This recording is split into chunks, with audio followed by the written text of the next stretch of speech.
Today I am with your new English lesson about noun.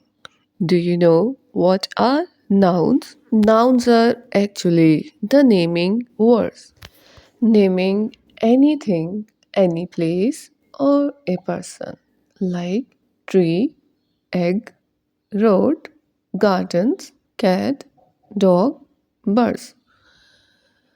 Naming words are nouns, naming words of places, persons, personalities, animals, things.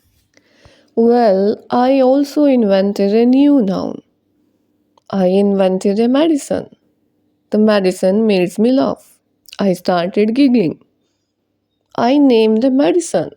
The name is Giggles You Out. I also made another invention, the stove. The stove in daily life we used to cook things. But the stove started serving me like a fireplace. I named this new invention Fiery Stove. On daily basis, I dreamed a place. The place was surrounded by choco mountains.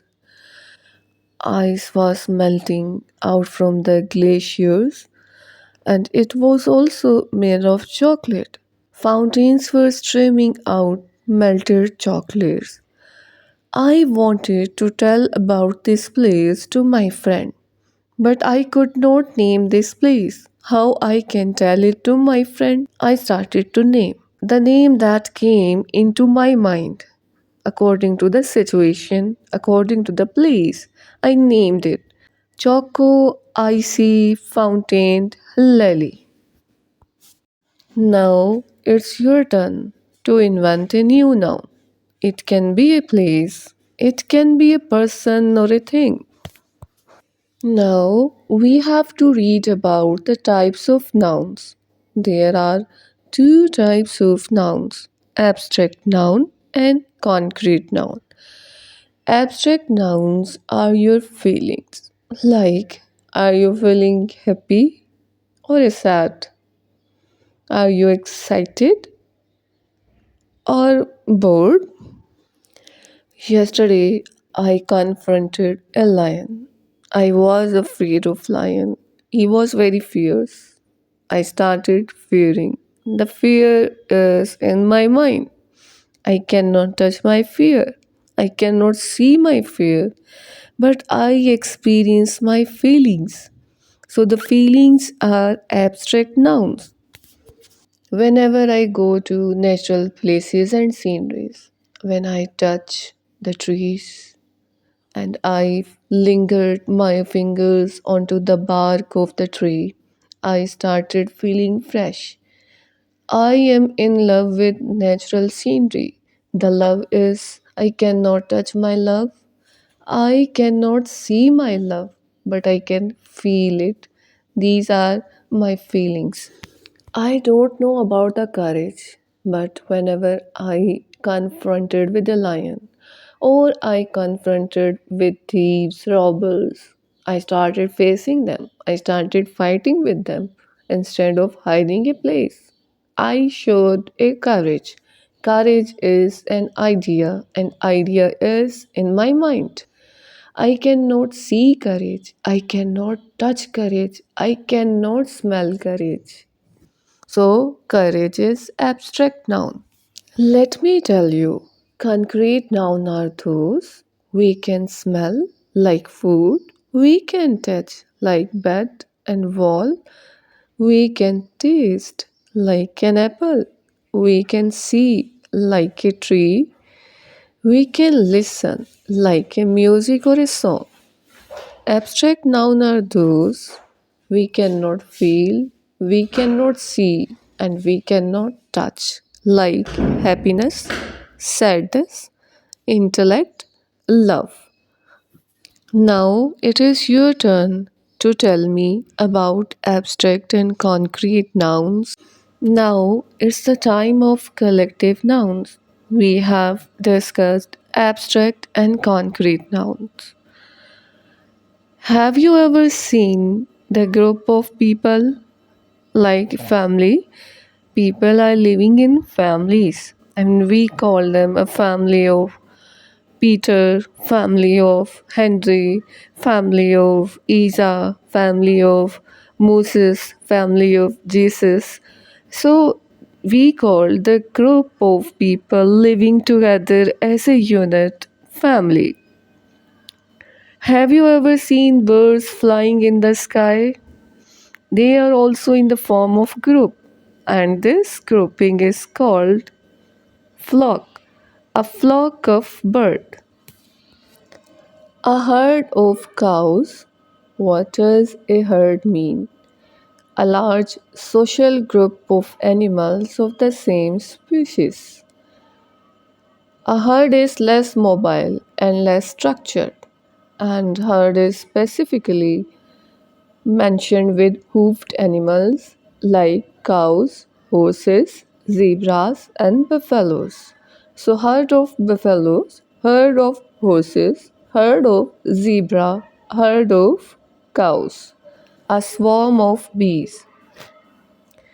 What does a swarm mean? Swarm is basically a term literally referred to insects, birds, honeybees, fast moving creatures or groups, swarms of thought, like they are humming and moving and waving in a rapid, it's the movement is rapid. The rapid humming movement of wings and making the sound is like a swarm of bees, a swarm of honeybees. Specifically, the term is with the group of insects. What does a flock word refer to? Flock specifically a bird referred to birds or fish due to zigzag movement. Sometimes they are moving onto the path and zigzag movement turn them into opposite path. A flock of birds, a flock of fish. Pride. Pride is a group of animals, and this word is specifically referred to lions. Pride means haughty or king, and the king of animals is called lions. So, pride term is for the lion, a group of lions. They are living like a family unit. When they are united or in the form of group, we call them pride of lions. A pack of wolves, a pack of dogs, a pack of tigers. Hunter animals, the animals who prey for their survival, they hunt other animals. We call all such animals pack. A pack of wolves, a pack of dogs, a pack of tigers. Pod. Pod refer to marine mammals like whales or dolphins. A pod of whales, a pod of dolphins. School. School referred for the fish swimming in coordinated way. When the fish are swimming in well organized, defined, coordinated way, when they are not in coordinated way, we call them flock of fish. So, noun are words that name things.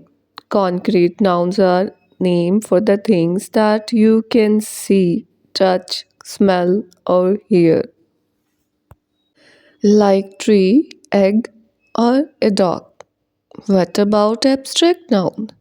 Abstract nouns are names for ideas, concepts, or feelings. Collective nouns are the names for the group of people or things. A herd of cows, a swarm of bees. Now, your question from the book is underline the concrete nouns and circle the abstract nouns. There's been so much excitement about going to the zoo. We all are eager to see the lions. We especially looking forward to seeing the monkeys.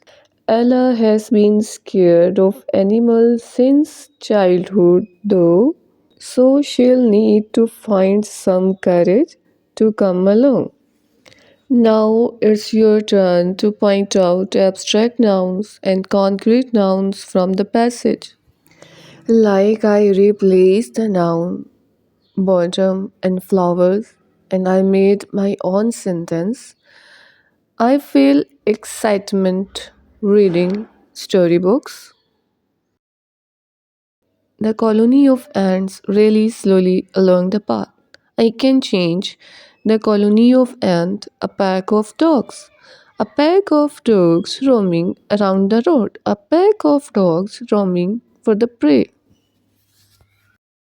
Now for the third sentence. I can make a team of players is in the stadium. Now it's your turn to make your own sentences.